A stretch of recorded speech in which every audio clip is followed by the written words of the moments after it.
I'm here. I'm just trying to get this thing grabbed. This is Dr. Annette Feravich. We are here in the reading room. I am the teacher, and you are the class. And now, where are my books? I know you would have thought, but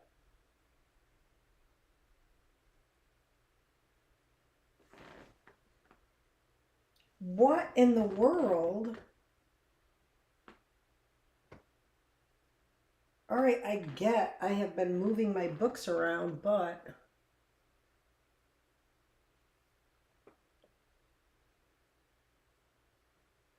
I didn't take them out of the room.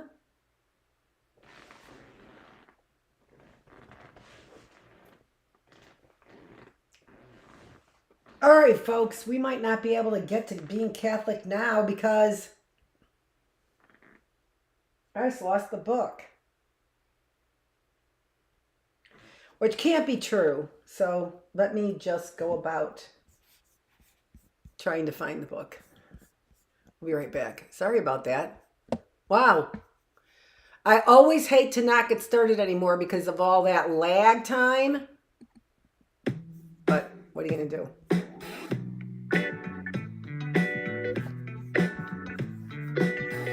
I could try and play another Chris Stapleton song. Now, let me just try and find the book.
I had it in bed with me, which again, I used to not do, but now that I am widowed and alone, it does help me get to sleep when I'm reading right before bed. But I wanted to grab some things and get some things done last night, and one of them was to take that quote from Laura Brink.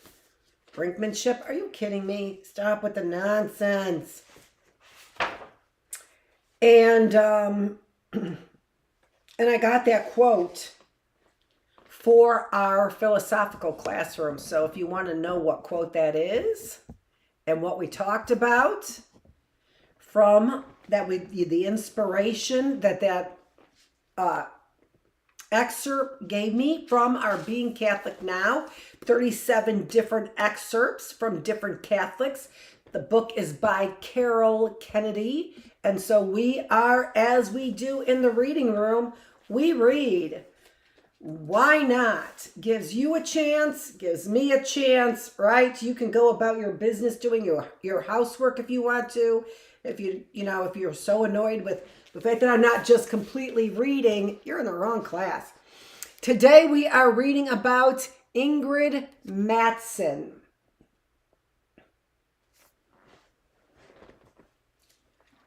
She's a PhD. She was born August 23rd, 1963. Is the president of the Islamic Society of North America, boasting 30,000 members, making it the largest organization of Muslims in the region, a Catholic who converted to Islam. That was the conversion, not to Catholicism. She is the first woman to lead ISNA, that is the Islamic Society of North America.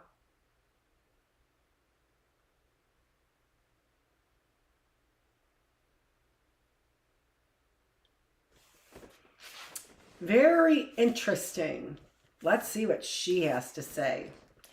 There were 7 kids in my family. We lived a block away from the major center of Catholicism in my city, which held the church, the Catholic girls' school, and the Catholic boys' school. I don't think I knew there was anything other than a Catholic until I was 12 years old. All my friends were Catholic. I didn't know until I was older that my grandmother on my mother's side had been raised Lutheran and converted. My father's father had also been Lutheran, but converted to marry my grandmother. It was never talked about. Christmas and Easter were filled with tons of family, though not particularly religious. My family wasn't very pious. There was probably 1 cross in our house. Prayer was spotty, but we went to church every Sunday. My parents' energy was focused on social justice and activism. My father was a criminal defense lawyer. We lived in a suburb at the end of our 1950s and early 1960s in Kitchener, Ontario.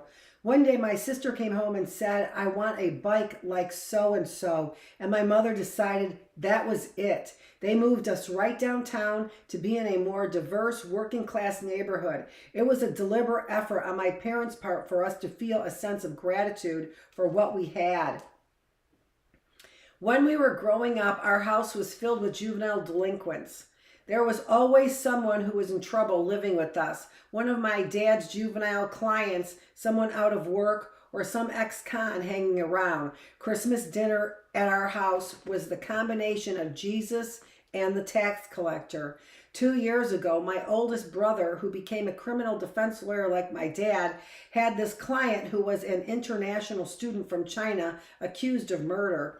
His roommate got high and tried to attack him, and he killed him in self-defense. He was in jail for months and depressed. So my mother, age 72, went to court, put up his bond, and let him live in her house with her until the trial. The rest of us were freaking out, asking Mom what she was doing. She said, "Oh no, I'm fine. I know what I am doing." She had this guy in her house for 4 or 5 months.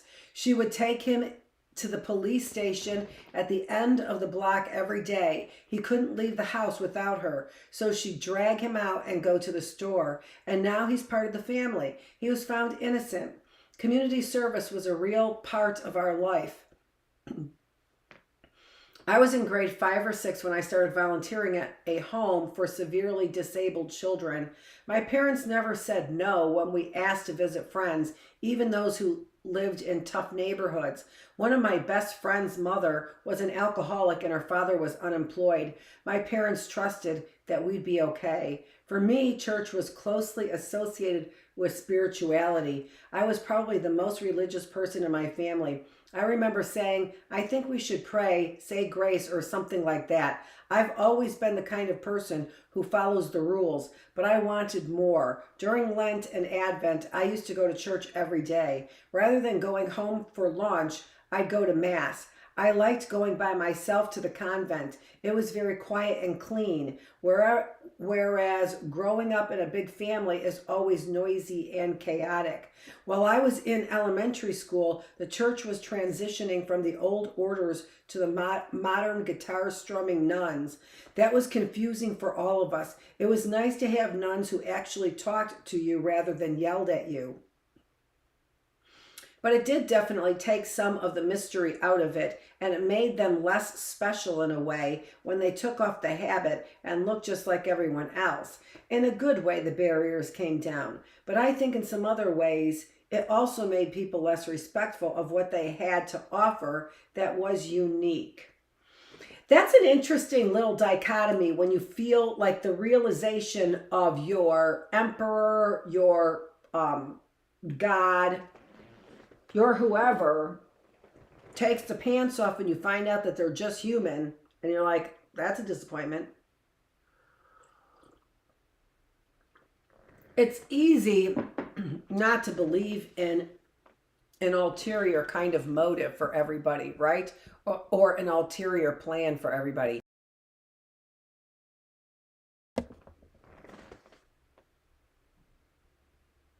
Once in high school, I was trying to get my religion teacher to explain something she just could not answer. She considered me a troublemaker for asking and sent me to the guidance counselor, who sent me to the priest. He was very reassuring, but didn't give answers himself. He just said, "You're all right the way you are."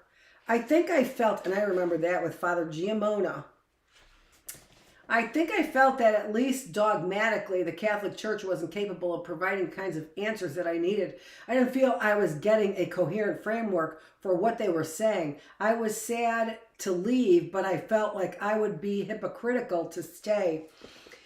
For me, I think what he did was, it was like, well, why wouldn't you refer to the Catechism for Catholic Churches?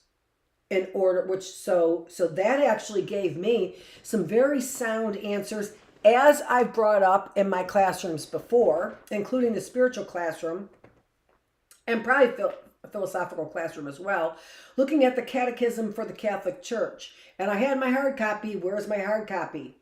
Oh, do I get to buy that again when I'm worthy to be able to purchase it again? Who are the judgy judgers? In the name of Rhonda Garcia, Solomon.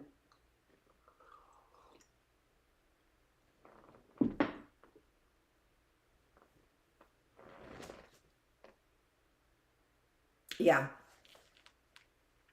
Interesting stuff.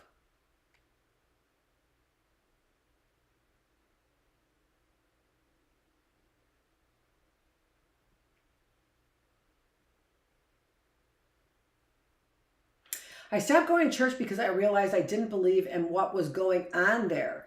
By 16, I had left religion behind, but I kept volunteering at the Global Community Center, which worked on third world issues. During university, I went to Paris and I met these West African students at an anti-racism concert. That was 1986. It was the first time I encountered Arab Muslims. It was a whole new world for me, and I wanted to know more. When I returned home, I discovered that the only place Arabic was taught was at a weekend school at a mosque. Then I met Muslims in Canada. I started asking them questions, getting engaged with them, and I started to be more interested in reading about Islam. I started to read the Quran, and that's when it hit me. And it was very shocking to me. I was not interested in religion and what I thought of the baggage that went with it. So I pushed it away. I kept learning, but I really didn't want to get involved. But then I had to be honest with myself. Eventually I realized that I had come to believe this and embrace it.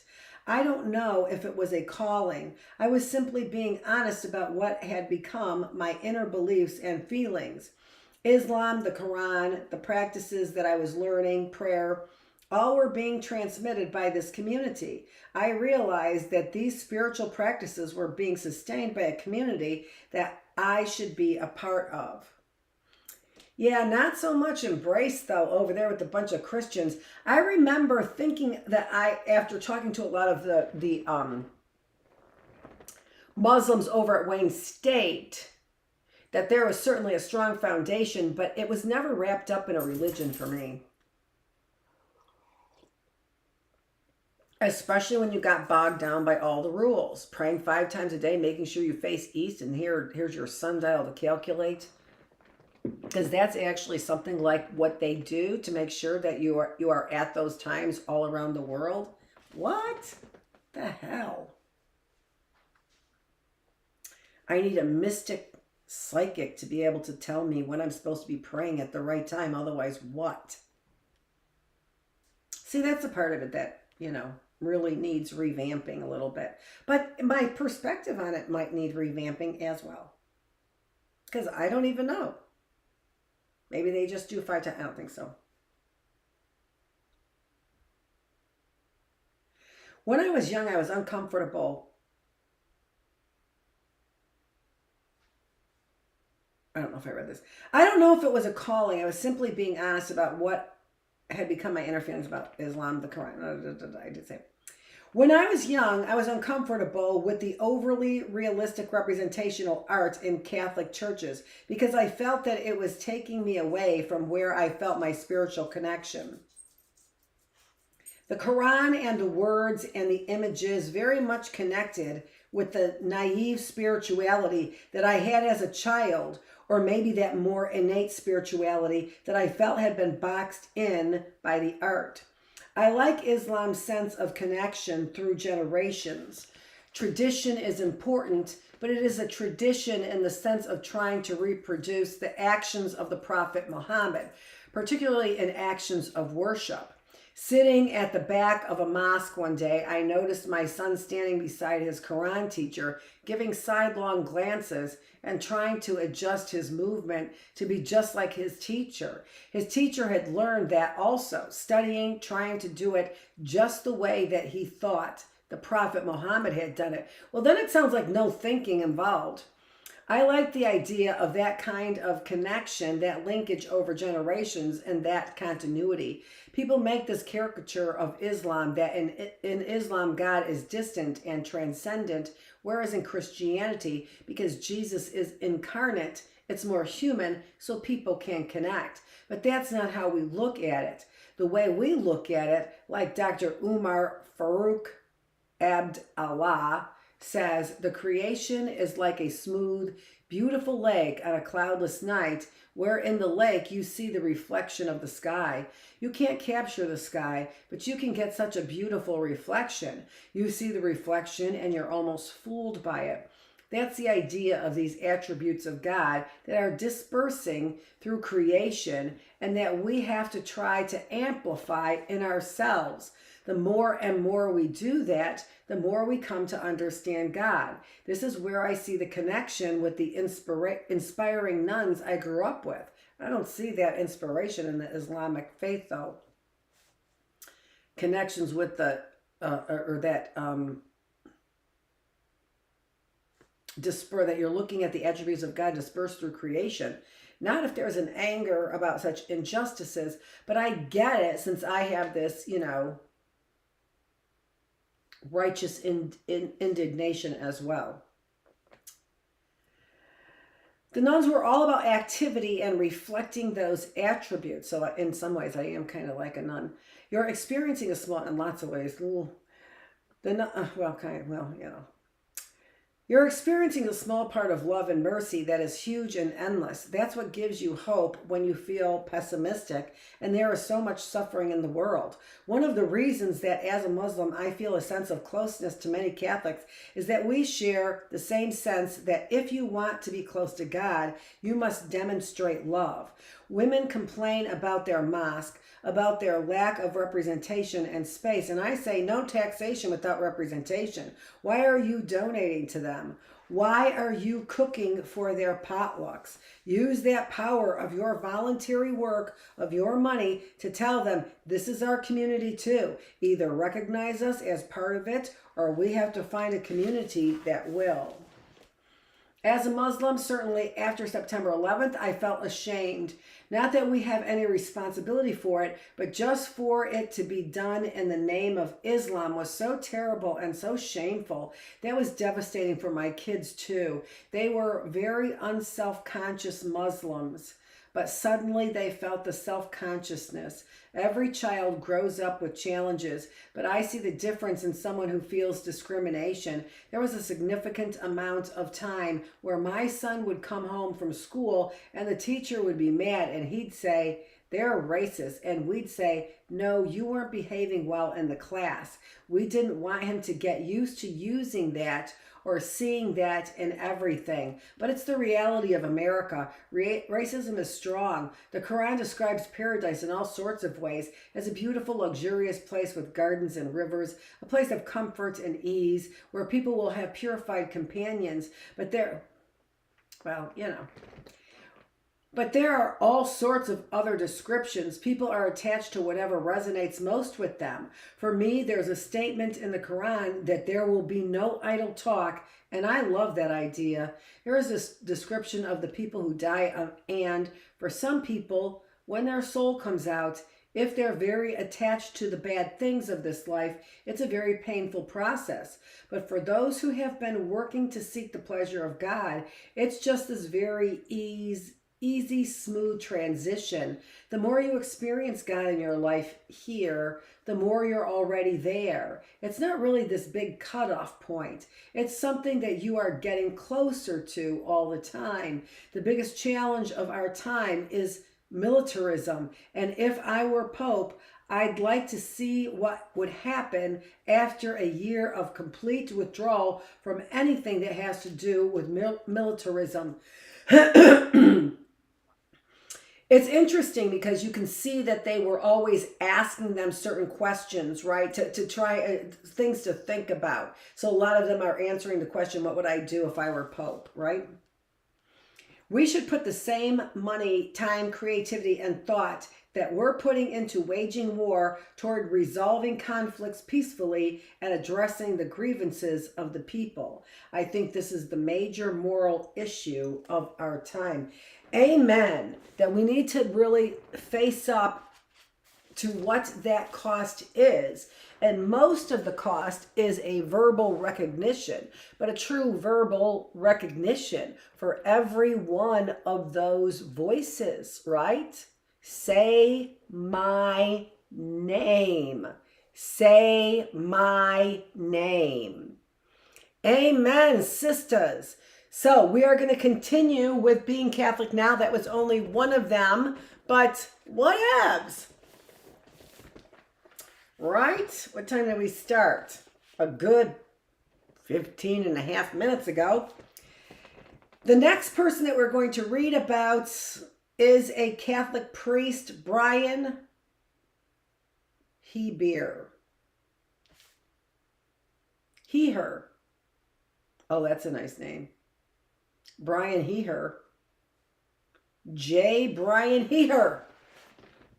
How interesting. So, we'll be back tomorrow in the reading room. I am Dr. Annette Feravich. Thanks so much for joining me here today on Wednesday, April 30th. Didn't get my little, I'm going to change it right now. For the record, day 30, because we only have 30 days in September. So we're not going to be able to do our April calendar again until I'm late tomorrow changing it. Tomorrow is May Day. May 1st is May Day. I think we read about that. We did. We read about that in our world holidays, didn't we? We did. Check it out. Last May Day. This is Dr. Annette Feravich. Thanks for joining me here in the reading room. We're here in the classroom. It's hump day.